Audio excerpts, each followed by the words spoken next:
حضرت زید بن حارثہ رضی اللہ تعالیٰ عنہ کا واقعہ۔ سب سے زیادہ جو واقعہ آپ صلی اللہ علیہ وسلم کے بلند ترین اخلاق کی شہادت دیتا ہے وہ حضرت زید بن حارثہ رضی اللہ تعالیٰ عنہ کا ہے۔ یہ قبیلہ کلب کے شخص حارث بن شرجیل کے بیٹے تھے اور ان کی ماں سعدی بنت سلبہ قبیلہ طے کی شاخ بنی مان سے تھی۔ پلیز سبسکرائب دس چینل، آپ کے پیسے ہرگز نہیں لگیں گے، جزاک اللہ۔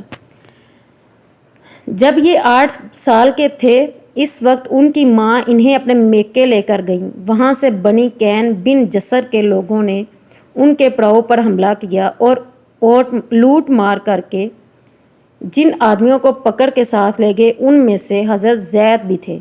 پھر انہوں نے طائف کے قریب عکاظ کے میلے میں لے جا کر ان کو بیچ دیا۔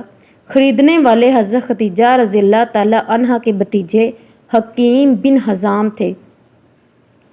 انہوں نے مکہ لا کر اپنی پھوپھی صہبہ کی نظر کر دیا۔ نبی کریم صلی اللہ علیہ وسلم سے جب حضرت ختیجہ رضی اللہ تعالیٰ عنہ کا نکاح ہوا تو حضور صلی اللہ علیہ وسلم نے ان کے ہاں زید رضی اللہ تعالیٰ عنہ کو دیکھا اور ان کے عادات اطوار آپ صلی اللہ علیہ وسلم کو اس قدر پسند آئیں کہ آپ صلی اللہ علیہ وسلم نے انہیں حضرت ختیجہ رضی اللہ تعالیٰ عنہ سے مانگ لیا۔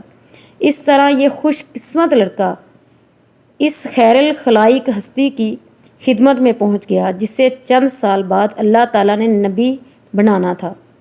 اس وقت زید رضی اللہ تعالیٰ عنہ کی عمر 15 سال تھی۔ کچھ مدت کے بعد ان کے باپ اور چچا کو پتہ چلا کہ ہمارا بچہ مکہ میں ہے اور انہیں تلاش کرتے ہوئے نبی کریم صلی اللہ علیہ وسلم تک پہنچے اور عرض کیا کہ آپ صلی اللہ علیہ وسلم جو فہد یہ چاہیں ہم سے لے لیں، ہم دینے کو تیار ہیں، آپ ہمارا بچہ ہمیں دے دیں۔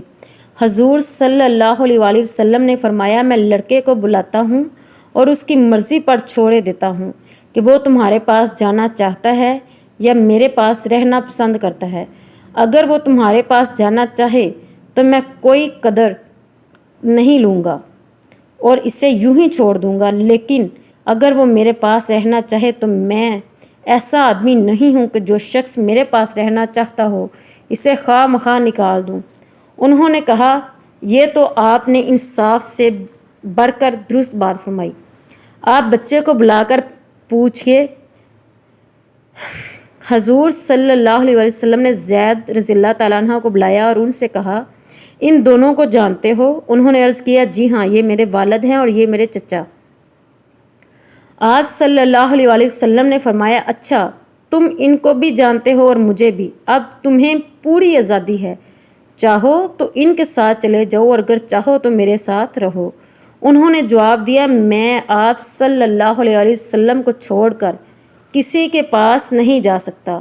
ان کے باپ اور چچا نے کہا زید کیا تو آزادی پر غلامی کو ترجیح دیتا ہے اور اپنے ماں باپ اور خاندان کو چھوڑ کر غیروں کے پاس رہنا چاہتا ہے؟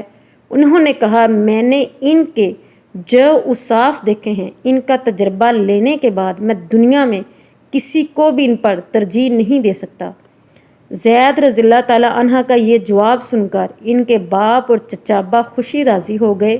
حضور صلی اللہ علیہ وسلم نے اس وقت زید رضی اللہ تعالیٰ عنہ کو آزاد کر دیا اور حرم میں جا کر قریش کے مجمع عام میں فرمایا کہ آپ سب لوگ گواہ ہیں، آج سے زید رضی اللہ تعالیٰ عنہ میرا بیٹا ہے، یہ مجھ سے وراثت پائے گا اور میں اسی سے اس بنا پر لوگوں کو ان کو زید بن محمد صلی اللہ علیہ وسلم کہنے لگے۔ Please like and subscribe this channel. Thanks for watching. جزاک اللہ، آپ کے پیسے نہیں لگیں گے اگر آپ تھوڑا سا سبسکرائب کرتے ہیں۔ جزاک اللہ۔